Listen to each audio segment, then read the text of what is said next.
And hello, ladies and gentlemen, and welcome to the Snake Pit. I really enjoyed some of the shows so far. They've been good, haven't they? But don't forget to go on the Facebook page, everythingbang/the Snake Pit, for the latest updates. Today, I'm joined by... Hi, I'm Nancy Cartwright, and you may recognize my voice. Hi, I'm Bart Simpson. Who the hell are you? Ralph Wiggum. I'm Idaho. Nelson Muntz. Todd Flanders. I get to anoint their feet. Chucky from the Rugrats. Oh no, it's clouds. I don't like clouds. And one more, doesn't talk much, Rufus the Naked Mole Rat from Kim Possible.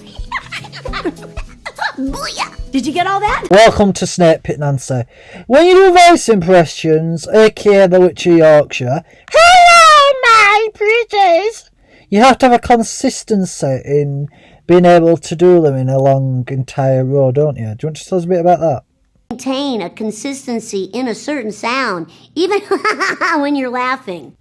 It's known fact that people put positions into the throat when they're doing voice impressions. So where do you position yours to be able to do Bart Simpson? I've never really thought about the placement of my voice when I do Bart Simpson. He's really easy to just slip into, and I think it's kind of in the back of my throat. It's not nasal. If it was nasal, it would be like that. Finding the exact right placement for it, saying that sound throughout the show. You go all the way back to the beginning of The Simpsons. We had no idea we were still going to be on the air after all these years. And some of my characters have evolved. And Dan doing Homer, same thing. When you're on as long as we've been on, it becomes an evolution. Bart at the beginning was one note. He's like, Lisa, come on, man. And he was angry. He was a rascal. But as it developed into a half-hour show, there was more opportunity for him to become a fleshed-out character. So I had more range in freedom in, like, the sound of it. So instead of being like down here and being like that all the time, there was like, Mom, oh, happy birthday, Lisa. You know, and you got to see a softer side of Bart Simpson, which was great. So, Mom, what's our plan? What are you doing up there? Looking through people's luggage. I'm the mascot of an evil corporation. As a voice impressionist, they've always said to people, when they want to get into doing voice impressions, they should look in a mirror and practice constantly looking at themselves and the positions of the voice and things like that. But it takes practice, doesn't it, to be a professional? Practice, practice, practice. The more that you do, the better that you will get. I believe there's innate talent, and there's also talent that you can develop. You don't necessarily have to have innate talent in order to succeed in what it is that you're doing. When it comes to development of a particular character, there's different ways you can go into it. You can do voiceover work and you can do it on a camera. What's the difference? You know, it's interesting. People have asked me this question before about the difference between doing voiceover work and doing on-camera work. In terms of development of a character, I don't see a whole lot of difference. The biggest difference is that in voiceovers, you don't have to do makeup unless you're doing a photo shoot or a video shoot for Vanity Fair, and then you have to, doll yourself up. But when you go to do a regular job, there's no makeup, there's no hair, you don't have to hit your mark for the camera. In that regard, it's a lot less pressure. But in terms of development of the characters, honestly, I don't really see a whole lot of difference. You have to commit 100% to what it is that you're doing, the decision that you made. So for you, again, consistency and commitment to that particular sound. Did you replace me with this Tinker toy? Replace is such an ugly word. We upgraded.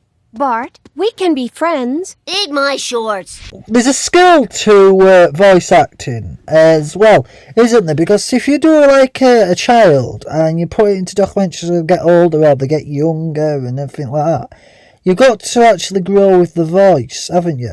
Because you can actually, Bart's known to being a 10-year-old kid, but on the episodes as well as being a child, he's been a teenager and he's been an adult. So how would you recommend the voice levels of the age or the growth of the person? I'm going to make him go down to 2 years old. So this is Bart Simpson, age 10 years old. What's happening, man? Now, this is Bart Simpson at 8 years old. Hi. As we get a little bit younger, you can hear my voice. It's getting a little bit like a helium balloon.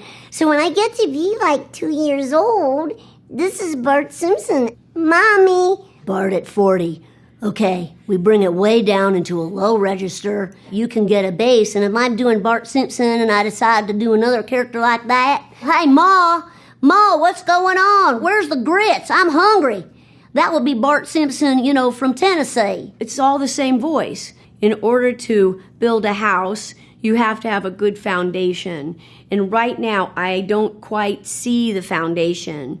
So I think by listening more and listening to me do it over and over again with a good ear, she can start to develop that even more. Today with modern technology, with YouTube, anybody can just take it and repeat and drill and drill and drill, and that's the main thing. But I don't want to discourage. I think she's got a lot of passion, and that's the main thing that you have to start with. You really, really have to want it. And with training, you can get there. So what advice would you give to a wannabe voice impressionist, actor, or voice coach, or anything like that? So, some advice.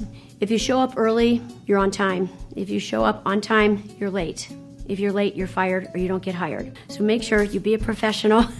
Stay late too, by the way. Find out if the producers got everything that they want. At the same time, make sure you do everything that you worked on for an audition. Tell them, I've got another idea. Here's another one.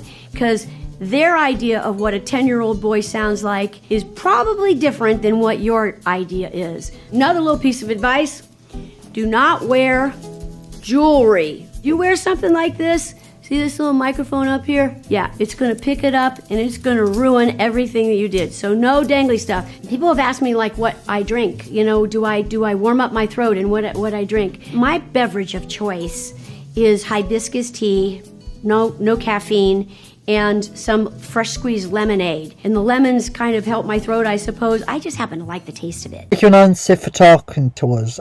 I'm Nancy Cartwright. And you've been listening to Snake Pit. And hope you enjoyed it. Until next time, stay safe, keep tuned in, subscribe, like and comment. And please go to everythingbang/Snake Pit and give the page a like, and so you can keep updated. Stay safe, and I'll see you again next week.